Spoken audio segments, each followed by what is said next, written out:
What's up, YouTube? Welcome back to the channel. We are here to fix the problems that Honda should have fixed from the very beginning. No, you can't eat my microphone. No microphone eating.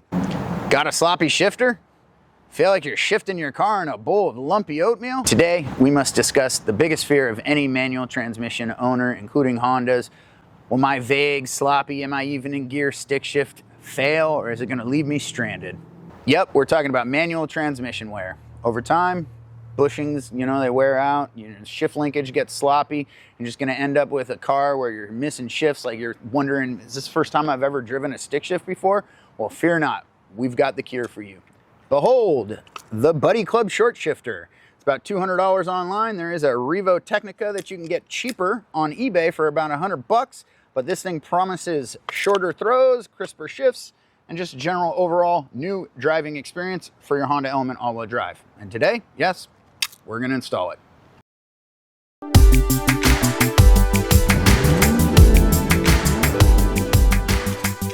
Also comes with a few extra parts. I picked this one up used from a fellow community member. These plates that you see here, these 4 holes, they actually can take a rubber bushing from the factory, and these are some metal bushings that are supposed to make it a little bit stiffer of a feel. We also got a new shift knob and shift boot to go into the car. First things first, we got to get that dash yanked apart. So to do this job, we're going to need some basic hand tools, as well as we're going to need some panel pullers just to make sure that we don't scratch up any of our plastics. You can find yourself a set like these on Amazon for around 20 bucks, and they may not be the best, but for the amount of times you actually need them, especially in a car like this, 20 bucks, worth its weight in gold. Now for the shifter itself, it's got a lot of good action in it. It's very quick to spring back, which is honestly the only real reason that I needed this thing. I don't really care about the shorter throws. I just want to make sure that I can actually get back to center when I'm in my element. My car does not do that very well.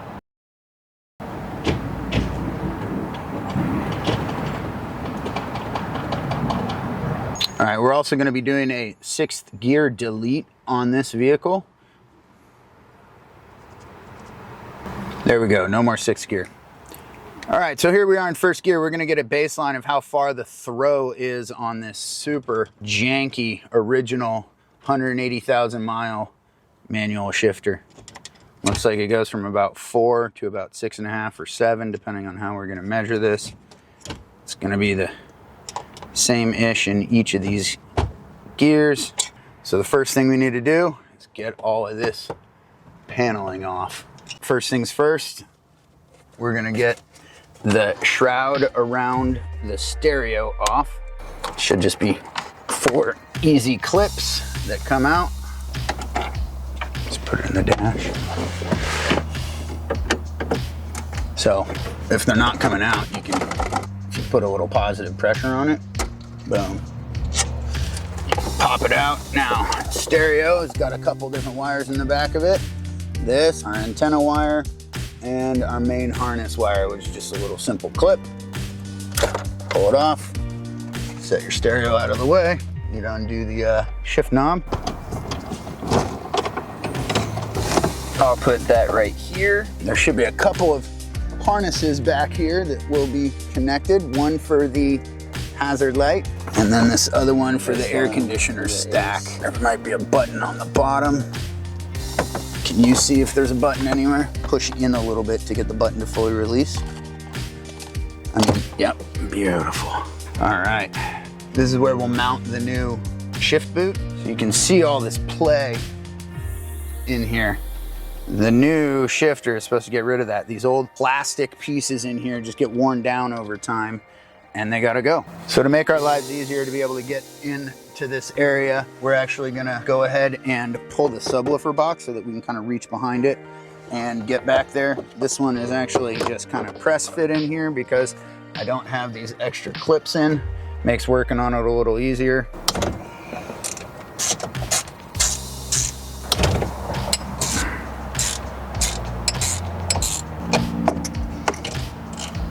Yeah, I think we're gonna wanna pull this subwoofer, a couple bolts down here on the back side. So the subwoofer has 2 bolts on each side, as well as we're gonna need to move this whole panel aside so that we can actually disconnect the shift linkage out of the bottom of the device down here. So let's see if this thing will move.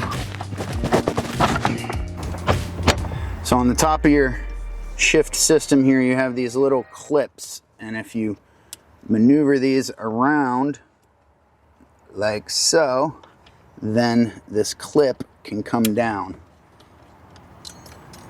Try not to lose your clip into your car. Be sure to retrieve it, put it somewhere safe. You can see that that just basically fell right off of there. All right, so the clip is off. You can see it right here. And now I'm gonna take this clip and just slide it down, or out of the way, however it needs to come off. And then this thing should be loose. Now, the only thing still holding it are these shift cable linkage connectors way down here. So these things, you need to twist them off. They twist and then kind of come out on an angle. Be sure not to kink these or do anything funky to these, and pull it out. Easy as that. There are some tabs that are getting in the way right here. So I've had to kind of finagle it out of there, but once you get it, it just pops out. And oh my gosh, this thing is sloppy. The proof will be in the pudding. I really didn't care much about the fact that this was a short shifter. All I really care about is that this thing's gonna go back to center when I ask it to. And this one is just tired. You can see this way, it doesn't really wanna go back to center all that well. Put a little tension on it, it doesn't work. So let's get this one installed and see if we're any better. Nope.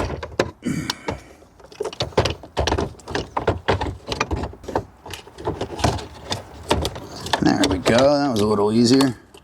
What am I hanging up on here? There we go. Couple of tabs out of the way. Slips in like butter. These clips, I guess you can come at it from the top like this, but there is a piece that it needs to go around down below.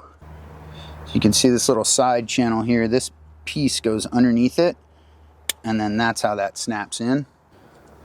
I've heard, pray tell, that you may be able to just simply shove it on there and it will pop those out of the way. So go ahead and preload that, and that's the way to go. Snap right on. Okay. Once the bushings are in place and we get all 4 bolts back in, then we'll come back down here and tighten these up. Okay, these are Acuity metal shift bushings. The previous ones were rubber, and these ones don't stay into place in the hole here.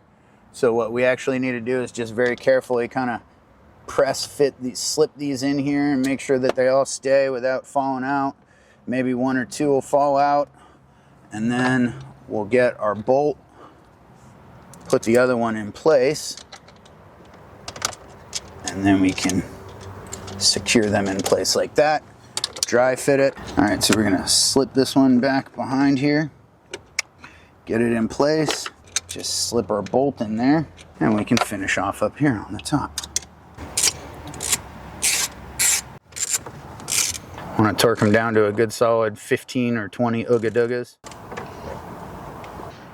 Okay, good. All right, so we went in counterclockwise or anti-clockwise, so now we're going to go in that way. There, that's in. Why isn't this one lining up?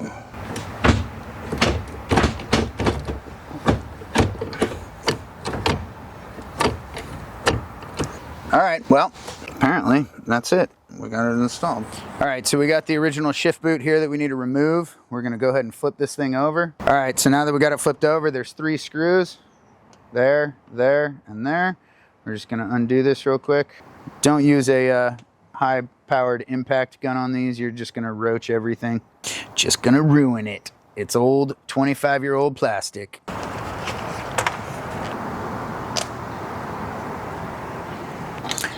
So once this ring got pulled off of the old rubber boot area, kind of looked like this.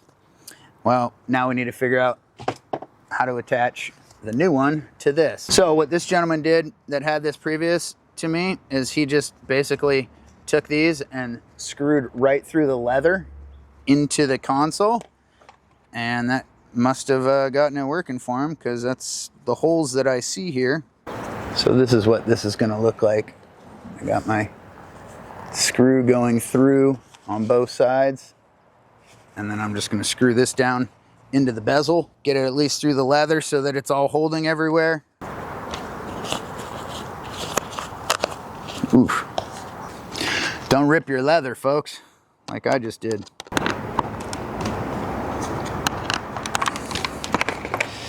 And that's how it looks from this side.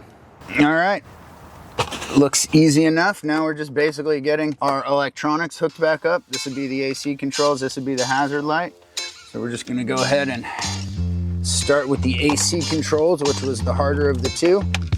Kind of lay it in there sideways.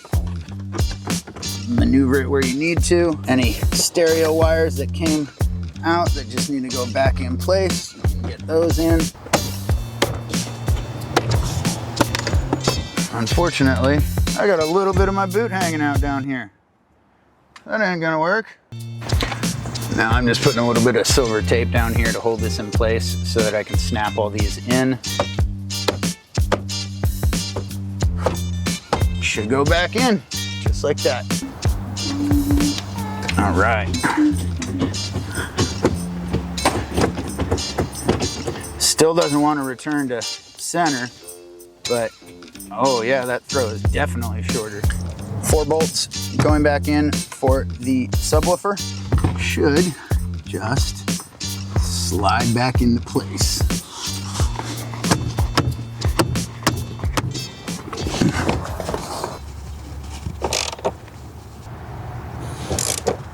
All right, installation is the same as reverse. Got a couple bundles of wires in here that we need to get hooked up, including amp wires back in. It's a good idea to function check everything before we go ahead and put all our screws back in and all our plastics back on. So we're gonna go ahead and make sure that this audio is working.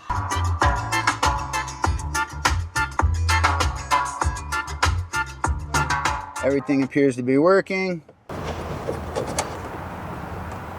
Next, it's gonna be our bezel. It should just pop back into place like so. Subwoofer body goes back on and we are good to go, my friends. Okay. Wiggle is still there. Throw is definitely shorter. Definitely feels more direct. 3.5. It's about an inch shorter of a throw. Maybe an 1.5 inches if you count the top side. Definitely the throw used to go to around 7. Throw is definitely shorter. Still got some play in it, but you know, what are you gonna do with 180,000 miles on a vehicle? Let's take it for a drive and see what she's like. All right, so we're on our first test drive with the Buddy Club short shifter.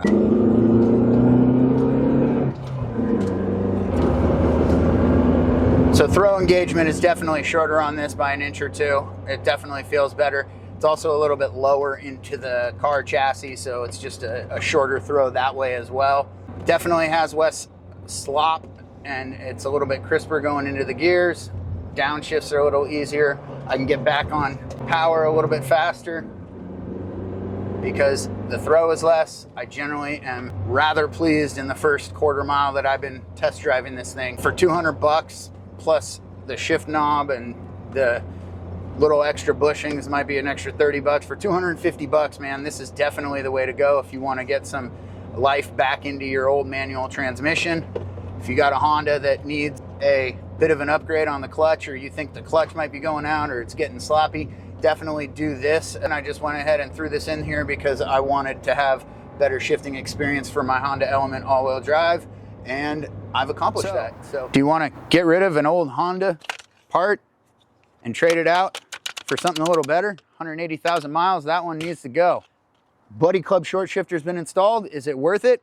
Heck yes it is. Way crisper shifts, shorter throw, a little bit shorter on the actual shift mechanism. Everything about this thing has just breathed new life back into this Honda Element all-wheel drive. And the most engaging part of driving a manual transmission is how fun it is. And this just made it more fun.